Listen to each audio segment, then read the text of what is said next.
الحمد لله رب العالمين والصلاة والسلام على أشرف الأنبياء والمرسلين وعلى آله الأطيبين الأطهرين لا سيما بقية الله في الأراضين روحي وأرواح العالمين له الفدا واللعنة الأبدية على أعدائهم من الآن إلى قيام يوم الدين.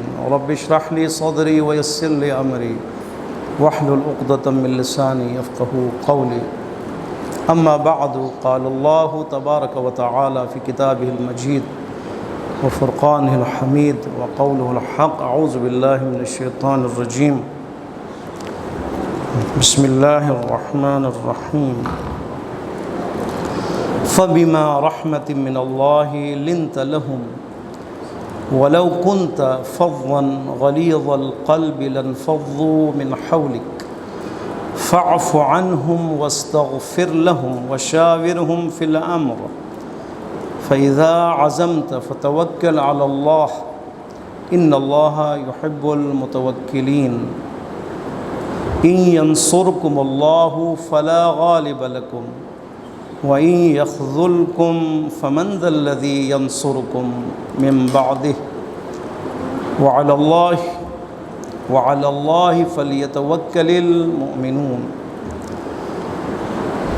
سورہ مبارک آل عمران آیت نمبر 159 اور 160 یہاں ہماری گفتگو پہنچی ہے. بہت ہی اہم آیات گزشتہ سے پیوستہ جنگ احد کے پس منظر میں، جیسا کہ بار بار بیان ہوا کہ جنگ احد میں مسلمانوں نے شکست کھایا. اس کی وجہ لغزشیں ہیں، کچھ خطائیں ہیں، کچھ معصیت اور رسول اللہ کی نافرمانی اور مسلمانوں کی ایمانی کمزوری،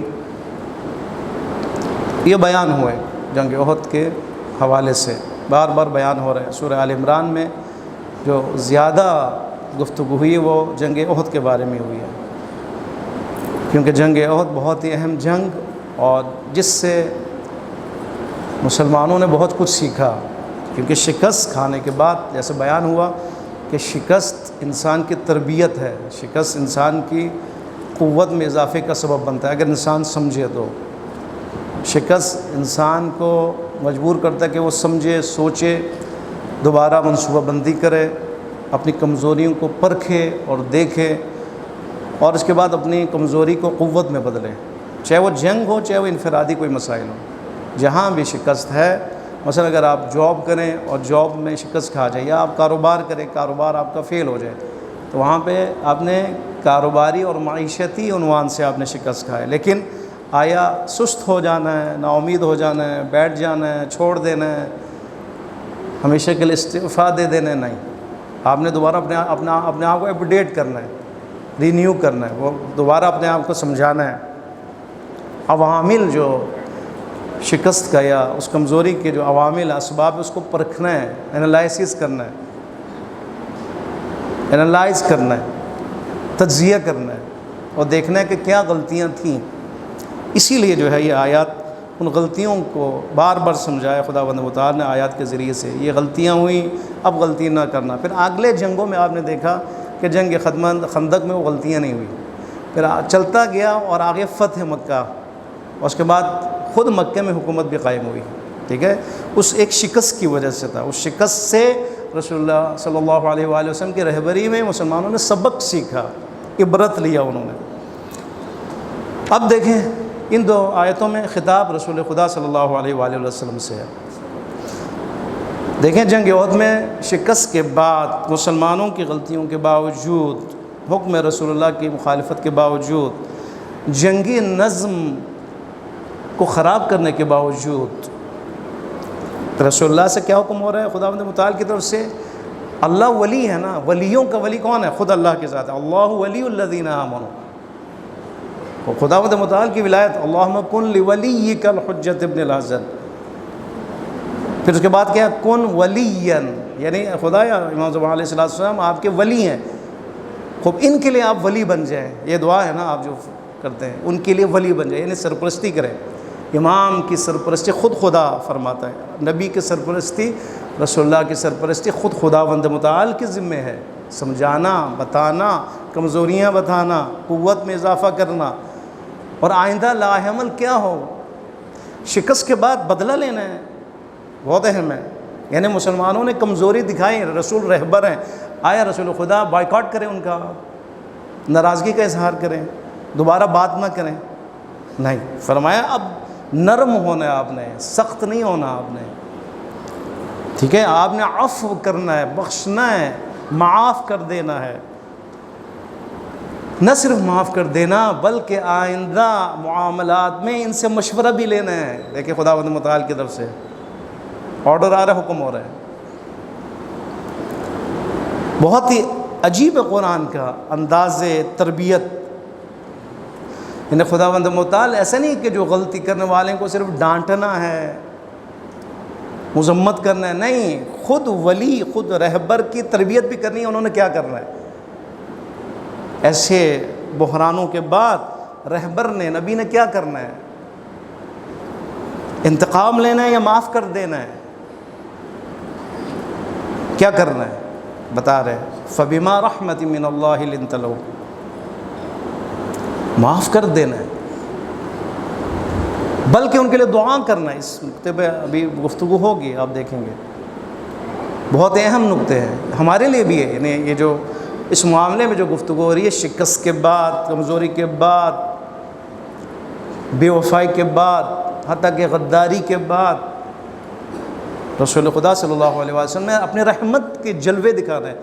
یعنی رسول خدا خدا کے رحمت کا مظہر ہیں، عظیم شخصیتیں معاف کیا کرتی ہیں، نہ کہ انتقام لیا کرتی ہیں۔ رحمت سے اس آیت کا ابتدا ہوئی ہے، 159 آیت، فَبِمَا رَحْمَةٍ مِّنَ اللَّهِ لِنتَ لَهُمْ، خدا کی طرف سے جو رحمت ہے نا، رسول اللہ سے مخاطب ہے، خدا کی طرف سے جو رحمت ہے، جو مہربانی ہے، اس کی وجہ سے اے نبی آپ نرم ہوئے ہیں، نرم، آپ کی جو نرم مزاجی ہے نا، اس کی وجہ خدا کی رحمت ہے۔ رحمت خدا ہے، رحمت خدا ہر خوبی کی بنیاد ہے۔ اگر آپ خوبی کرنا چاہتے ہیں نا، نیک بننا چاہتے ہیں نا، خوب بنیاد کیا ہے؟ رحمت خدا ہے۔ خدا کی رحمت شامل حال ہو، آپ نے خوبی کرنا ہے، نیکی کرنا ہے۔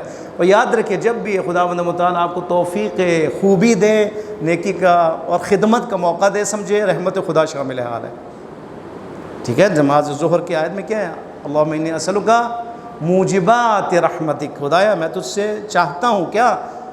رحمت کے موجبات، یعنی وہ اسباب جس کی وجہ سے تیری رحمت شامل حال ہوتی ہے، وہ برسنے لگتی ہے، وہ مجھے دے، یعنی وہ کام میں کروں کہ جس سے رحمتیں نازل ہوں۔ موجبات یعنی موجب، یعنی اسباب، یعنی وہ کام جس سے خدا کی رحمت جلب ہو، جذب ہو، خدا خوشحال ہو، خدا خوشنود ہو، اور پھر خداوند متعال مہربانی کرنے لگے۔ اس کے لیے موجبات ہے، اس کے لیے اسباب ہے، اس کی وجہ ہے، کوئی علت ہے، بغیر وجہ کہ خدا وہ رحمت خاص نہیں برساتی، وہ ذات نہیں برساتی، کچھ کرنا پڑتا ہے، کچھ موجب چیزیں ہیں، کچھ اسباب ہیں۔ مثلا اس میں سے کیا ہے؟ خدمت خلق ہے، خدا کی رحمتیں برسنے لگتی ہے۔ اس کی میں کیا ہے؟ صلہ رحمی ہے، خداوند متعال کی رحمتیں برسنے لگتی ہیں۔ اس میں کیا ہے؟ آپ غریبوں کے، یتیموں کی کفالت کریں، خداوند متعال خوشحال ہوتا ہے، خوشنود ہوتا ہے، رحمتیں برسنے لگتی ہیں۔ یتیم کے سر پہ آپ ہاتھ پھیریں، خدا کی رحمتیں برسنے لگتی ہیں۔ یتیم کو آپ مہربانی سے پیش آئیں اور اس کا دل کو خوش کریں، ایک غریب کے دل کو خوش کریں، ایک محتاج کے غم کو دور کریں، خداوند متعال کی رحمتیں شامل ہیں۔ یہ سارے موجبات رحمت ہے۔ آپ کسی کو علم دیں، کسی کو مشورت دیں، کسی کے مسئلے کو حل کریں، خدا کی رحمتیں شامل ہو جاتی ہیں۔ بس ہر خوبی کی بنیاد، ہر نیکی کی بنیاد رحمت الہی ہے۔ وہ کمیل میں آپ کیا پڑھتے ہیں؟ فَبِرَحْمَتِكَ أَخْفَيْتَ، خدایا تو نے جو میرے گناہیں مخفی کی ہوئی ہیں نا، کسی کو نہیں تو بتاتا، کسی کو پر ظاہر نہیں فرماتا، جبکہ تو علیم بذات الصدور ہے، تو جانتا ہے میں نے اکیلے میں کیا کیا، تنہائی میں کیا کیا، کر کیا رہا ہوں، کسی کو نہیں پتا۔ خدایا جو تو نے چھپایا ہے نا، یہ تیرے رحمت کی وجہ سے۔ خداوند متعال کی اس طرف سے بخشش، مغفرت عطائیں، ہدایت سارا رحمت کی وجہ سے ہے۔ فاللہ خیر حافظا، اس کے بعد وہو ارحم الراحمین، اے خدا یہ تو بہترین حفاظت کرنے والی ذات ہے۔ آگے کیا فرمایا؟ وہو ارحم الراحمین، یعنی حفاظت خدا بھی اس رحمت کی وجہ سے ہے۔ یعنی خداوند متعال آپ کو حوادث سے جو ذات الہی بچاتی ہے، فرشتے آپ پر مقرر فرماتا ہے وہ خدا کہ آپ بچیں، آپ محفوظ رہیں، ہے نا۔ ہر انسان کے ساتھ خدا نے ایک محافظ قرار دیا ہے، خاص طور پر زائرین کربلا کے لیے خاص پروٹوکول ہے خداوند متعال کی طرف سے، جو زائرین کو اس کے گھر سے لیتے ہیں، کربلا پہنچاتے ہیں، کربلا کے بعد اس کی پوری زندگی حتیٰ اس کے قبر میں اس کے ساتھی بنتے ہیں۔ یہ پروٹوکول زائرین کربلا کے لیے، اب اس کی تعداد ہے 4000 ہے، 4 ہے، میرے ذہن میں نہیں ہے۔ حفاظت خداوند متعال کی طرف سے، یہ حفاظت چاہے فرشتوں کے ذریعے سے ہو، چاہے کسی بھی اسباب کی وجہ سے ہو، رحمت الہی کی وجہ سے وہ خدا اپنے رحمتیں ظاہر فرماتا ہے۔ دعائے کمیل میں آپ کیا پہلا سر اللہم انی اسألک برحمتک التی وسعت کل شیء، پھر رحمت کا تذکرہ ہے، اس کے بعد مغفرت کا، یعنی گناہوں کی معافی بھی رحمت الہی کی وجہ سے، بخشش بھی رحمت الہی، اس لیے یا ارحم الراحمین یہ زیادہ سے زیادہ اپنی زبان پہ جاری کرے، یا ارحم الراحمین، اے بہترین مہربان، سب سے بڑا مہربان، اے وہ جو 70 ماؤں سے زیادہ مہربان ہے نا۔ کتنی بڑی مہربانی ہے، ماں کتنی مہربان ہے، جب وہ بچہ پیدا ہوتا ہے، بڑا ہوتا ہے، اس کو سکھاتی ہے یہ بولو یہ بولو، خوش ہوتی ہے، بلواتی ہے۔ اس خدا نے ہمیں کیا کیا ہے، یہ سارا آپ جو نماز پڑھ رہے ہیں، نماز میں جو ذکر کریں خداوند متعال کی طرف سے ہے۔ بولو سبحان ربی العظیم، بولو جب جھکو سجدے میں جاؤ سبحان ربی الاعلیٰ بولو، جب قیام میں ہو تو سورہ الحمد کی تلاوت کرو، سورہ کی تلاوت کرو، قنوت میں ہو تو دعا کرو۔ یہ سارا خداوند متعال کی وہ محبت ہے کہ اس نے اس محبت اور مہربانی کی وجہ سے ہمیں تعلیم دی ہے، اور واسطہ رسول خدا صلی اللہ علیہ وآلہ وسلم ہے۔ اس لیے اللہم صلی علی محمد وآل محمد، جب آپ درود بھیجیں محمد وآل محمد پر ذہن میں رکھیں یہ محسنین ہیں ہمارے، انہوں نے جانیں دی ہیں ہمارے لیے، انہوں نے مشقتیں برداشت کی صرف یہ پہنچانے کے لیے کہ ہم نے کرنا کیا ہے، ہم نے کیسے زندگی گزارنی، بحرانوں میں ہم نے کیسے رہنا ہے، جنگوں میں ہم نے کیسے رہنا ہے، پرامن ماحول میں ہم نے کیسے رہنا ہے، شیاطین کا جب حملہ ہو وہاں کیسے رہنا ہے، کیسے ٹکرنا ہے، کیسے مقابلہ کرنا ہے، کیسے جہاد کرنا ہے، ہمارے نفس کی حالت کیا ہو، ہمارے عقل کی حالت کیا ہو، ہماری ذہنی کیفیت کیا ہو، یہ سارا محمد و آل محمد کی تعلیم ہے جو اللہ کے حجج ہیں۔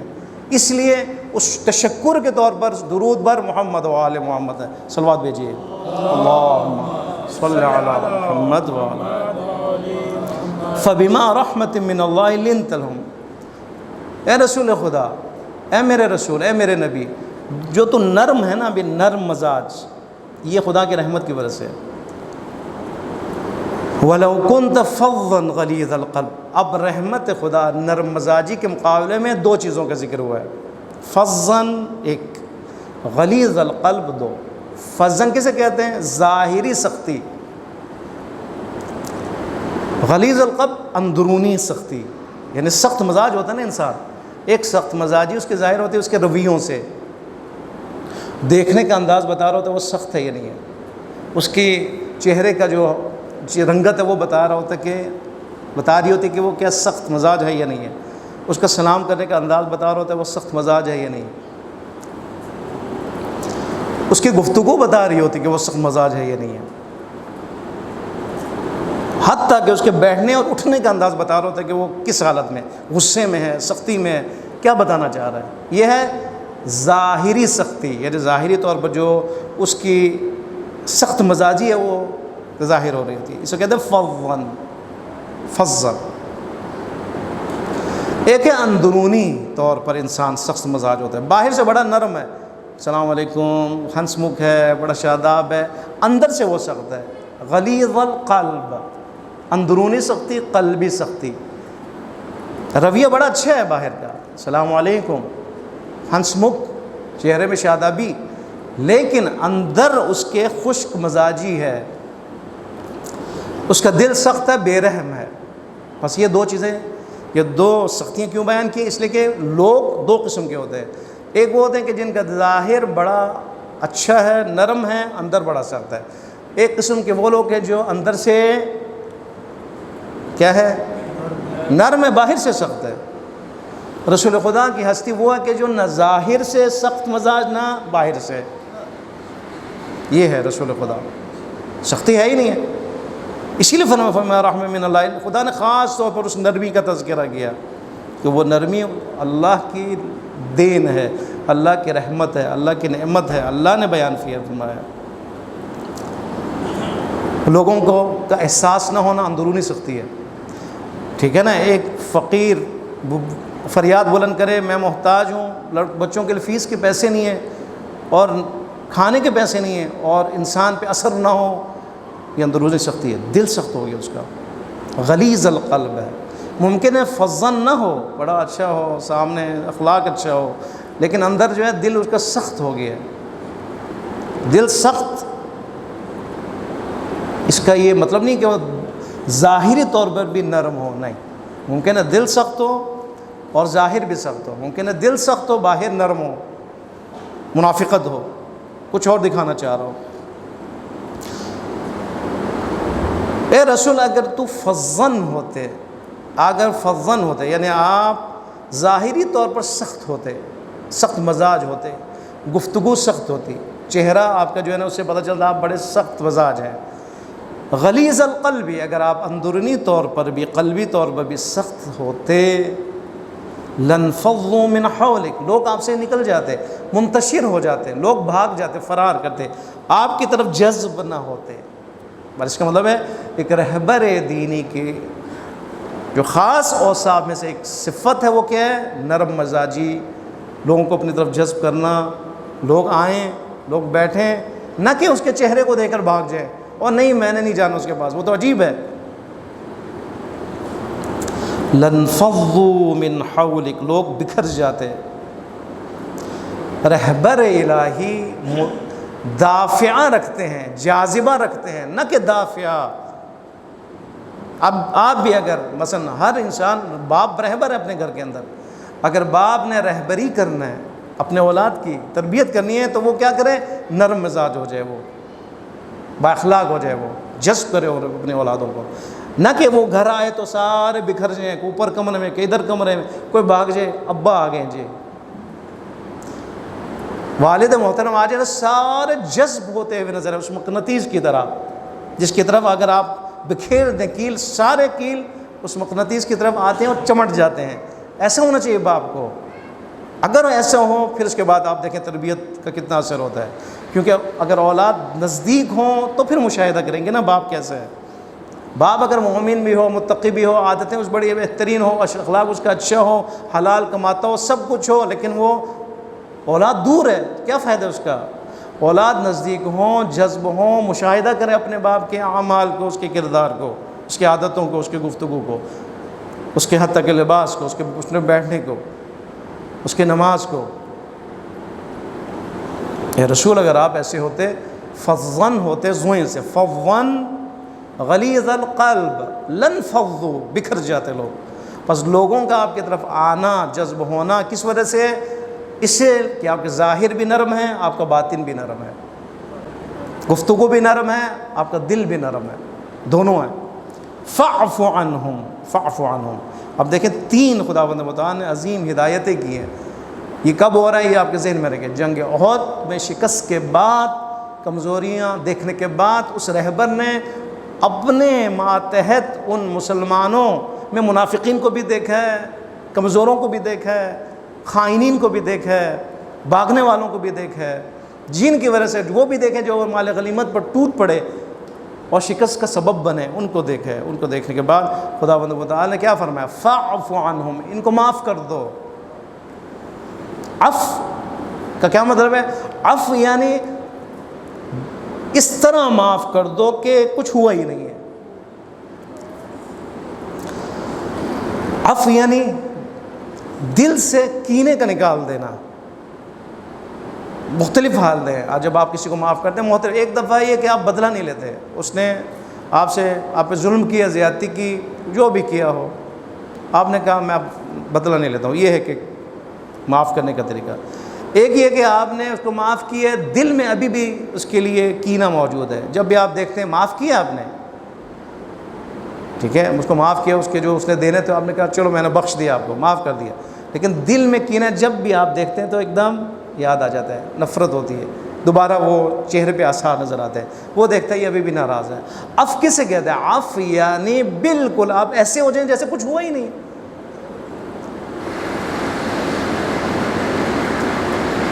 یعنی دل کو صاف کر دینا, تعلق کو بحال کر دینا.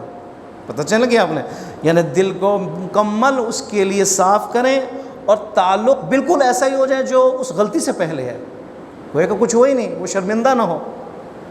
کیوں یہ فرما رہے خداوند متعال؟ تاکہ اصلاح ہو. اذان محترم, یہ بنیادی اصول ہیں تربیت کے, یہ نرم مزاجی تربیت کے اصول میں سے شامل ہے, اس بنیادی قوانین میں شامل ہے.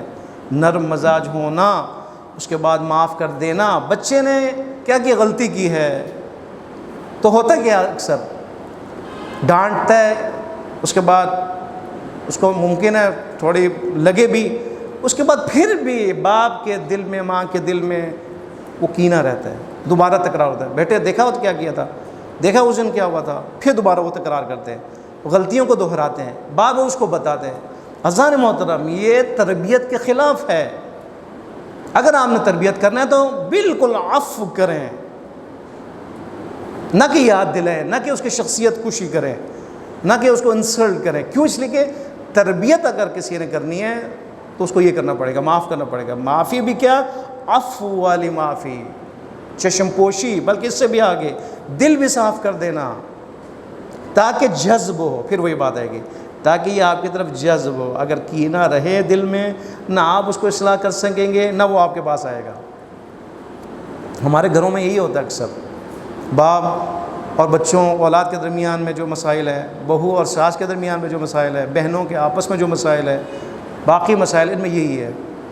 غلطیاں ڈھونڈی جاتی ہیں, پھر غلطیوں کو پھیلایا جاتا ہے, پھر انسلٹ کی جاتی ہے, پھر تبلیغ کی جاتی ہے, پھر نفرتیں پھیلائی جاتی ہیں.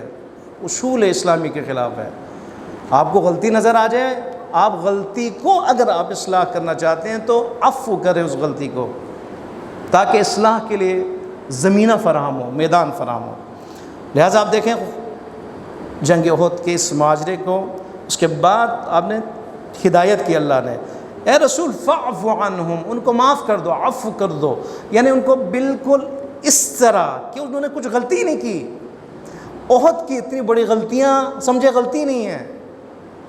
جنگ احد کی شکست غلطی ہے, خیانت غلطی ہے, مال غنیمت کی طرف جانا دنیا پرستی غلطی ہے, جو عہد کیے وہ توڑ دینا غلطی ہے, رسول اللہ کی شہادت کی جو خبر ہے اس کا افواہ کا پھیلانا یہ غلطی ہے. اتنے صحابی شہید ہوئے اسی غلطی کی وجہ سے, 70 صحابی شہید ہوئے, اس سے بڑی غلطی ہے.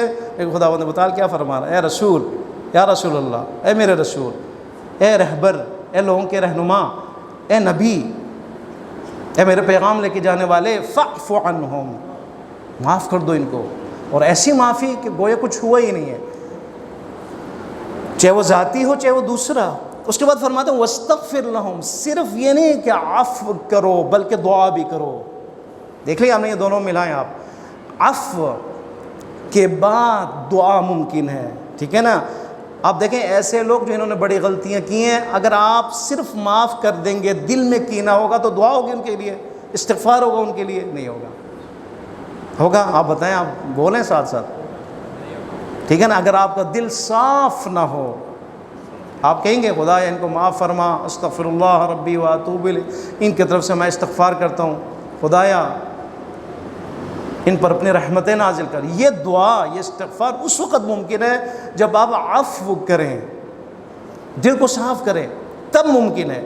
یہی بات اولاد کی تربیت کے لیے بھی ہے. جب تک آپ دل صاف نہ کریں ان کی غلطیوں کے مقابلے میں, آپ دعا نہیں کر سکتے, بد دعا کر سکتے ہیں. ایسے بھی ہم نے ماں باپ کو دیکھا جو بد دعا کرتے ہوئے نظر آتے ہیں. یہ کیوں ہے؟ اس لیے کہ عفو نہیں کیا.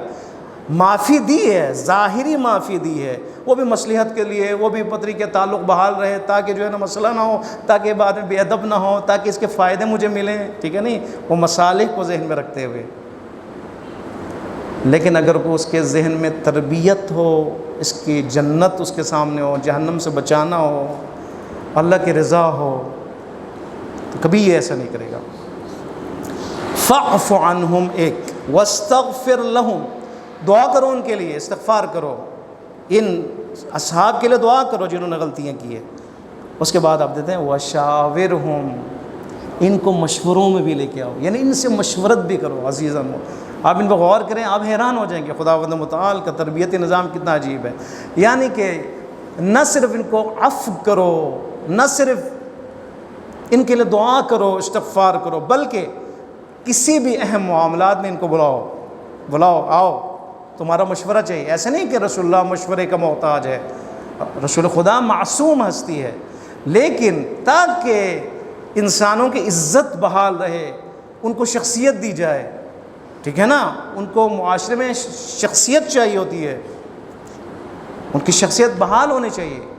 غلطیوں کے بعد اگر آپ معاف نہیں کریں گے تو ان کی شخصیت ٹوٹی رہے گی، بحال نہیں ہوگا۔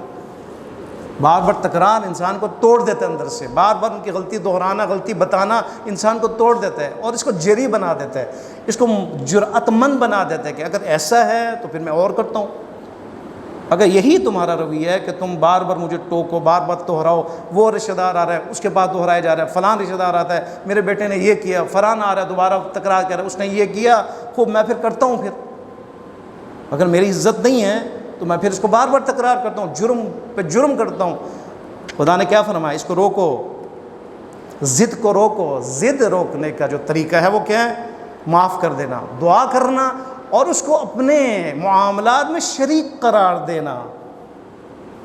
وَشَاوِرْهُمْ، اب دیکھیں شاورہم میں جو نقطے بڑے اہم ہیں، شاورہم یعنی ان کو مشورہ دو، ان سے مشورہ لو، شخصیت سازی کے لیے ہے یہ، تاکہ ان کو پتہ چلے ہماری اہمیت ہے، رسول خدا ہمیں بلا رہے ہیں اور ہم سے مشورہ لے رہے ہیں، ایک، یا ہمیں مشورہ دے رہے ہیں۔ دو، ڈکٹیٹرشپ کے خلاف ہے یہ، ٹھیک ہے نا۔ رہبر الہی ایسا نہیں ہے کہ وہ آمر ہو، بلکہ وہ مشاور ہوتا ہے۔ پتہ چلا آپ نے؟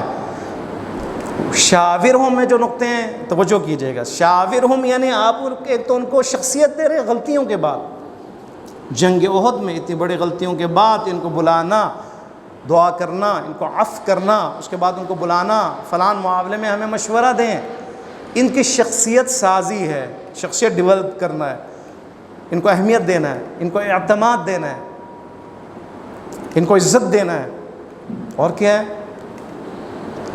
یعنی عامر نہیں ہیں آپ مخلص ہیں، یہ بتانا ہے کہ ایک رہبر الہی عامر اور ڈکٹیٹر نہیں ہوا کرتا کہ وہ اپنے جو ہے ارادہ ٹھوم پہ کسی کے اوپر نہیں، بلکہ دلوں پہ حکومت کرنے والے ہوتے ہیں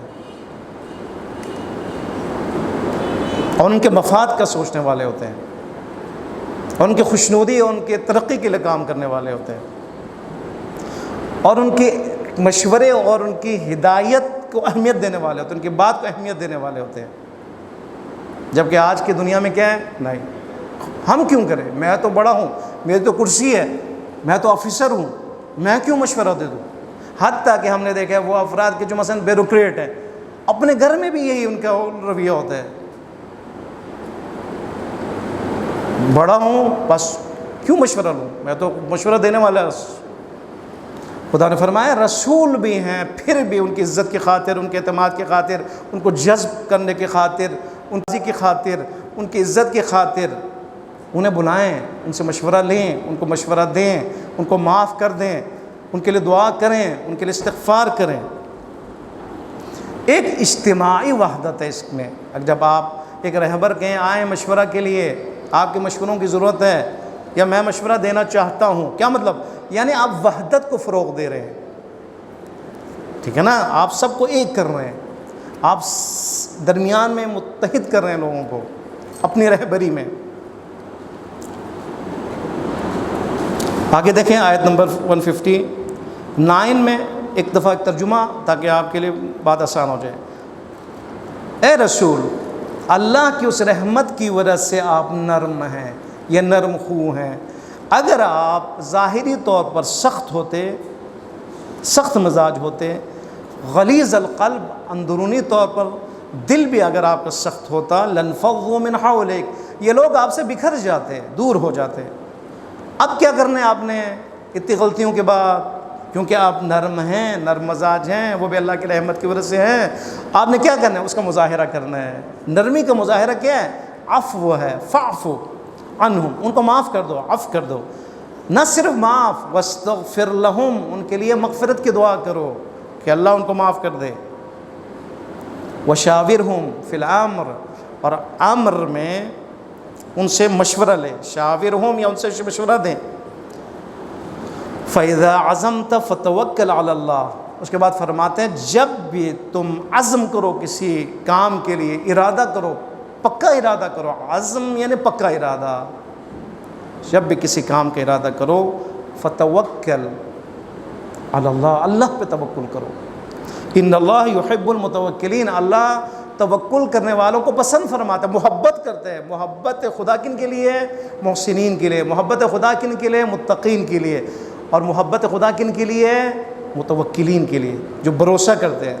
بس بھروسے کا ایک جو معنی ہمارے ذہن میں ہے کہ بھروسہ کرنے سے مراد ہے کہ ہم ہاتھ پہ ہاتھ رکھ کے بیٹھ جائیں. نہیں، ایسے نہیں ہے. بھروسہ یعنی اسباب سے فائدہ لو، یعنی دنیاوی اسباب سے اس کو استعمال کرو، مشورہ بھی کرو، اس کے بعد منصوبہ بھی بناؤ، لیکن نتیجہ اللہ پہ چھوڑ دو. توکل کا یہ معنی ہے. توکل اور بھروسے کا معنی یہ نہیں کہ آپ کچھ بھی نہ کریں، بیٹھ جائیں، وہ کہیں اللہ ہے نا، بس ختم. اللہ ہے لیکن اللہ نے اسباب بنائے ہیں. ٹھیک ہے، اگر آپ نے ایک جاب لینا ہے یا آپ نے کاروبار کرنا ہے، آپ نے سب سے پہلے کیا کرنا ہے؟ اسباب. یعنی کیا؟ آپ جائیں، آپ انٹرویو دیں، آپ کے اندر قابلیت ہو، آپ پڑھیں، یہ سارے اسباب ہیں. آپ کے اندر سکل ہو، موجود ہو، ساری چیزیں ہوتے ہیں کہ وہ آپ کو قبول کریں. آپ کے پاس سند ہو، آپ سرٹیفکیٹ ہو، آپ کے پاس ڈپلومہ ہو، آپ کے پاس، یہ سارے اسباب ہیں جو ظاہر کر کے آپ قابلیت رکھتے ہیں یا نہیں رکھتے اس فیلڈ میں. اس کے بعد کیا کریں؟ آپ مشورہ لیں، آیا یہ کاروبار صحیح ہے یا نہیں ہے، یہ بھی شامل ہے.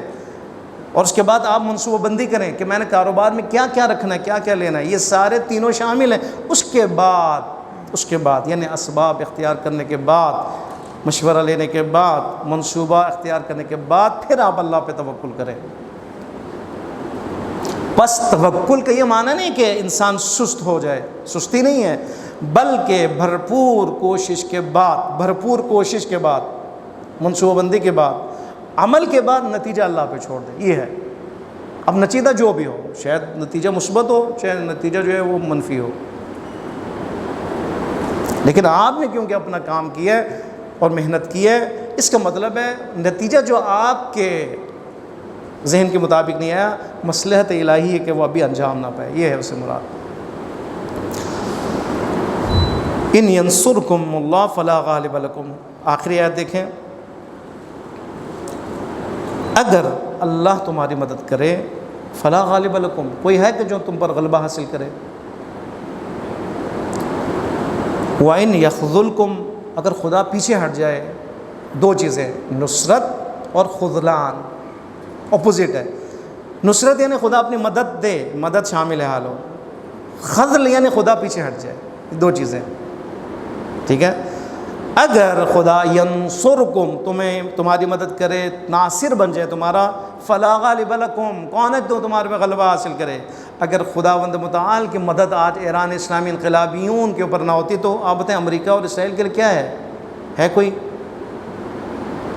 مارنا، بمباری کرنا، ایٹم بم پھینکنا، انتشار کا شکار کرنا، ان کے لیے ہے. شیطانوں کے لیے کوئی مشکل کام نہیں ہے نا. لیکن اللہ ہے کہ جو تدبیر فرماتے ہیں مومنین کے لیے، اور خدا کی نصرت شامل حال ہوتی ہے. یہ ہے نصرت. اگر خدا کی نصرت شامل حال ہو تو کون تم پر غلبہ حاصل کر سکتا ہے. وہیں یخذلکم، اگر خدا پیچھے ہٹ جائے، ٹھیک ہے، خذلان کا شکار کرے، فمن ذا الذی ینصرکم، کون ہے کہ جو تمہاری مدد کرے. من بعد، اس کے بعد، وعلی اللہ فلیتوکل المؤمنون، اللہ پر توکل کرنے والوں کو توکل کرنا چاہیے. دیکھا آپ نے کیوں اللہ پر بھروسے کی بات آئی؟ کیوں اللہ پر بھروسہ؟ اس لیے کہ ناصر حقیقی خداوند متعال کی ذات ہے. مختصر یعنی نصرت الہی اللہ کی ہے، وہ خاص ہے، اصل میں وہ نصرت ہے. اگر کوئی امام، کوئی معصوم اگر ناصر بنے آپ کے لیے، وہ بھی خدا کی نصرت کی وجہ سے ہے، اجازت کی وجہ سے ہے. حقیقی ناصر، نصرت کرنے والا خداوند متعال کی ذات ہے. وہ نصرت کیا ہے؟ مثلا دل کو سکون ملنا، یہ نصرت الہی ہے. آپ کوئی چیز جنگ جیت جائیں، وہ نصرت الہی ہے. آپ کے اندر مسلمانوں میں اتحاد کی فضا قائم ہو جائے، یہ نصرت الہی ہے. آپ کے اندر طاقت کا احساس آپ کے اندر جائے، یہ نصرت الہی ہے. آپ کے درمیان محبت اور الفت قائم ہو جائے، یہ نصرت الہی ہے. نصرت الہی تھوڑا ہے کہ آپ جنگ میں کامیاب ہو جائیں صرف، نہیں، سکون قلب حاصل ہو جائے، آپ نماز کے پابند ہو جائیں، نصرت الہی ہے. آپ با اخلاق بن جائیں، نصرت الہی. آپ نرم مزاج بن جائیں، یہ نصرت الہی ہے. آپ لوگوں کو اپنی طرف جذب کریں اپنے کردار کو، یہ نصرت الہی ہے. نصرت الہی ہے. لہٰذا نصرت الہی وہ ہے جو ہر روز آپ دیکھ رہے ہوتے، لیکن ہم غافل ہوتے ہیں کہ یہ کیا ہے.